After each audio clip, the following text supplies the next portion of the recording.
Well, if there's any one particular topic I can say for sure is the equivalent of audio road rage when it comes to our world out here, and that is Dolby Atmos. My name's Barry Johnson. This is Studio Talk, so let's talk about it.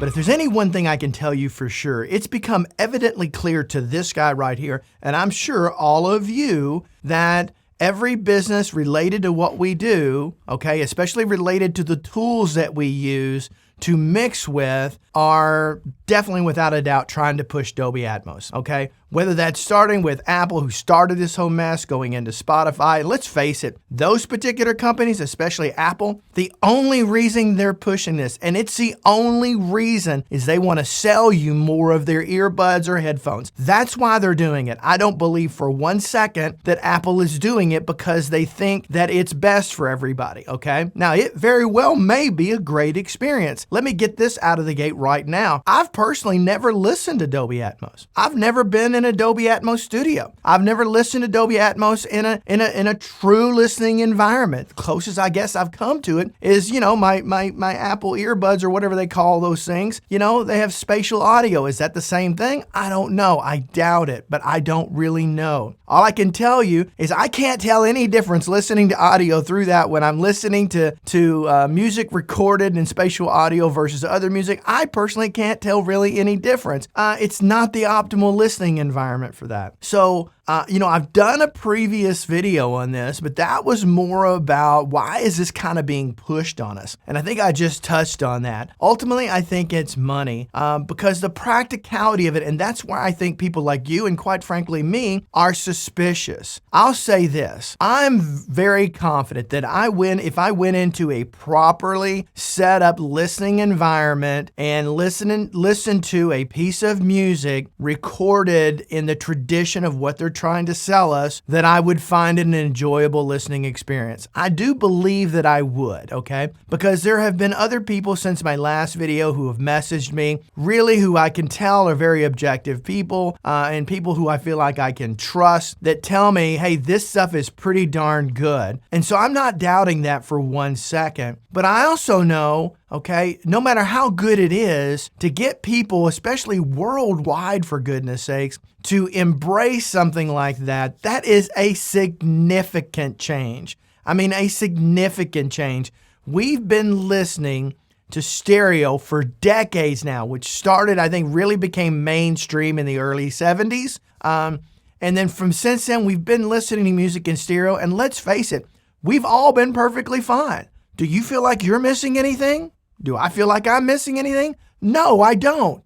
Do I have to worry about what environment I'm listening to stereo in to truly enjoy it the way it was meant to be? No, I don't. Whether it's a simple little old boombox player, whether it's my car, whether it's earbuds, whether it's headphones, whether it's listening through my surround sound, just dial back down to a stereo left and right, which I don't do very often, and I don't think many people do anymore. What about if truly the listening experience is so night and day that it's so much better, then why not consider that? So if it's just the fact that we're used to what we're used to, is that what's driving us? Is that what is giving all the pause? Is that truly what's behind it? Is it because we don't like change? That's hard to believe. That's hard to believe doing what we do here. I mean, change has been part of our evolution when it comes to technology as it relates to audio for a very, very, very long time. So we're constantly dealing with that. So it can't possibly be about that.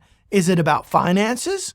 Is it because, what are the odds that the average home user is going to be able to go out and buy all of the speakers, get their room properly treated, properly tuned to be able to effectively mix in Dolby Atmos, as well as having to learn how to do that? So is that what it is? Is it that we just don't want to change? Is it that you don't want to change? I don't want to change. I don't know. I mean, when we've lived in a world and doing what we do here that's based on technology that's been evolving constantly for a very long time now. So it's not like we're not used to change. We are. And most of us fully embrace that. You got a new interface, got new technology. We want to embrace these things. So why are we so resistant to this?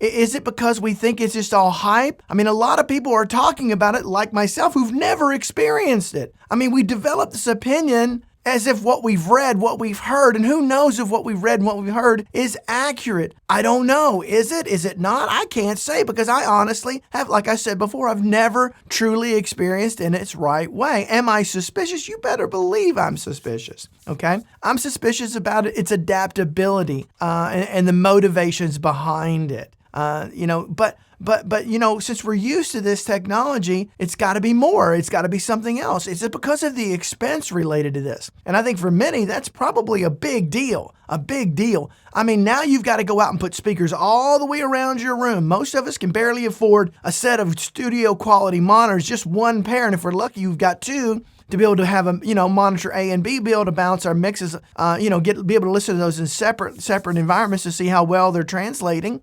But now I've got to duplicate that. Now I've got to get, a gazillion A77Xs around my room as an example. Not a gazillion, you know what I mean? But a lot more. Is that something that's realistic for your average studio at home? I don't think your average studio at home has invested the kind of money I've invested back there. And these are just entry level into the professional grade monitors. Forget about all the high end stuff. I happen to love them, by the way, but that's just me. But I think when you consider the investment, it's significant. It's not only just monitors, okay? You've got to get that wrapped around. You've got to get your room tuned properly. And that probably is most likely going to require some more advanced knowledge, if not bringing somebody in to help you do that, from everything I understand. On top of that, a lot of people out there just use a 2-in, 2-out or a 4-in, 4-out or some kind of small interface, because that's all they need to be able to produce music, because they do a lot of virtual instrument-based things. Well, to do this now means I need more outputs. I've got to have more outputs. I don't necessarily need more inputs, but I've got to have more outputs to do individual, levels to each one of the monitors around the room. So that's another investment on top of this. And let's don't even get started on having to learn how to do all of this. I mean, I'm all for learning. I mean, for goodness sakes, I do this channel to really, to show people what I've learned. And then I'm constantly learning from other people. I think learning is vital to life, whether it's audio related or whatever. I think it's important that we're constantly in an evolution of learning. So I'm not afraid to jump in and figure it all out. And I am interested in it, but I just don't know the practicality of it. I mean, when you think about it, every car manufacturer has to have this built into their cars. Every headphone manufacturer has to have this built into their headphones. Every earbud manufacturer has to have it built into their earphones. Every sound source that you're going to listen to audio has to have this built in for this to work. It's not like the transition to surround sound that most of you take for granted today, but coming from a person my age who didn't have it before, the only way you experienced it was going to a theater. And then there it was very obvious to you how beneficial that was for movies. But I'm still having a hard time wrapping my head around how it's beneficial for audio. I mean, let's face it. What are we going to put the drummer over here and the bass player over here and one guitar over here and a keyboard over here? And let's just put the vocalist all the way around to sing it to us, getting us totally disoriented. I don't get it. I don't get it. I mean, can you do some cool effects with it and things like that? Yes. I mean, because let's face it, none of us ever go see a band live where we're sitting in the middle of the rehearsal room listening to them play with everybody kind of surrounded around us. That may be very well how many bands practice, but that's mainly for eye contact more than anything else.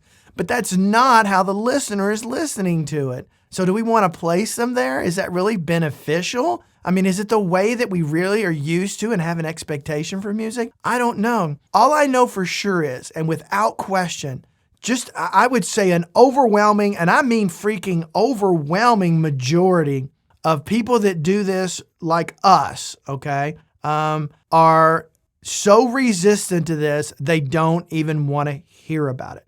And I have to be honest with you, I understand why. My mind's not made up on it yet, because I'm not going to make my mind up on something I haven't fully experienced and haven't at least tried. I'm not going to do that. But however, I certainly understand it and I get it. I am highly, highly, highly suspicious of what's driving this. Even if it is better for us, it doesn't necessarily mean it's beneficial in the end. because it's a complicated deal here, right? It's a complicated deal. I live in Central Florida where I can pretty much go to the beach year round, all right? Am I going to be able to listen to spatial audio while I'm hanging out at the beach?